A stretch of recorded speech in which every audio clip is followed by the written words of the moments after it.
এই ভিডিওটা আজকে থেকে 5 বছর পরেও কেউ যদি দেখে তাহলে একটা নাম মনে করে, নামের থেকেও বেশি কিছু, শরীফ ওসমান হাদি। সো আমার লাইফ আমি মোটামুটি আকারের রিগ্রেটলেস, আক্ষেপবিহীন বানাইতে চাই, আক্ষেপ রাখতে চাই না লাইফে। বাট আমার লাইফে একটা রিগ্রেট থাইকেই যাবে ওসমান হাদি ভাইয়ের সাথে কখনো দেখা করতে না পারার। প্ল্যানও করছিলাম যে আমরা দেখা করতে যাব র্যান্ডমলি, কোনো পরিচয় টরিচয় ছাড়া। আমি ওনার ফলো করতাম জুলাইয়ের পর থেকেই, ওনাকে ফলো করতাম অনেক আগে থেকেই। আমার কাছে ফিল হইতো ভিডিও দেখে অলওয়েজ যে মানে আমি কোনো পরিচয় ছাড়া গেলেও বুকে টেনে নিবে এই টাইপের ব্যাপার স্যাপার। ব্যস্ততায় হয় নাই, সো এটা একটা বড় রিগ্রেট থেকে যাবে লাইফে। অ্যান্ড এই ভিডিওটা যদি দেখেন আজকে থেকে 2 বছর পর, 3 বছর পর, 5 বছর পর, 10 বছর পর, I want you guys to remember him. বাংলাদেশের একজন রত্ন ছিল অ্যাকচুয়ালি, আমরা মিস করলাম, আমরা হারাইলাম।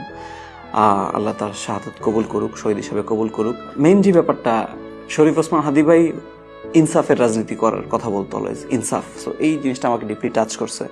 সো আমরা হাদি ভাইয়ের মনে রাখি, পাশাপাশি ওনার লাইফ থেকে, ওনার কার্যক্রম থেকে এই টেকও এটা নিই যে আমরা ইনসাফ করব আমাদের প্রত্যেকদিন লাইফে, আমাদের ডেইলি ট্রানজাকশনে, আমাদের সব ডিলে, আমাদের সব কাজকর্মে। আমরা নিজের কোশ্চেন করি যে আমি যেটা করতেছি এটা কি ইনসাফ হচ্ছে।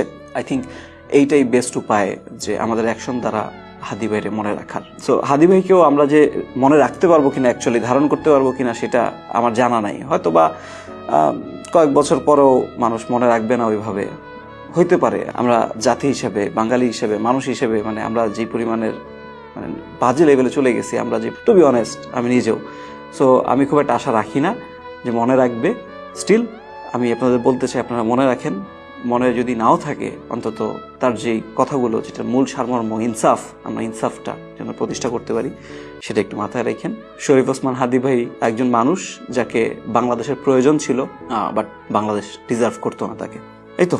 অ্যান্ড একটা খুশির খবর আপনাদের জন্য, যদিও কারেন্ট পরিস্থিতি খুব বাজেই লাগতেছে, তো জানা রাখি আপনারা সবাই চাচা ফুফু হয়েছেন।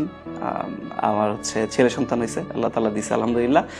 5 ডিসেম্বর হয়েছে। অ্যান্ড আমি বাবুর নাম রাখছি শহীদ আবরার ফাহাদের নাম অনুসারে।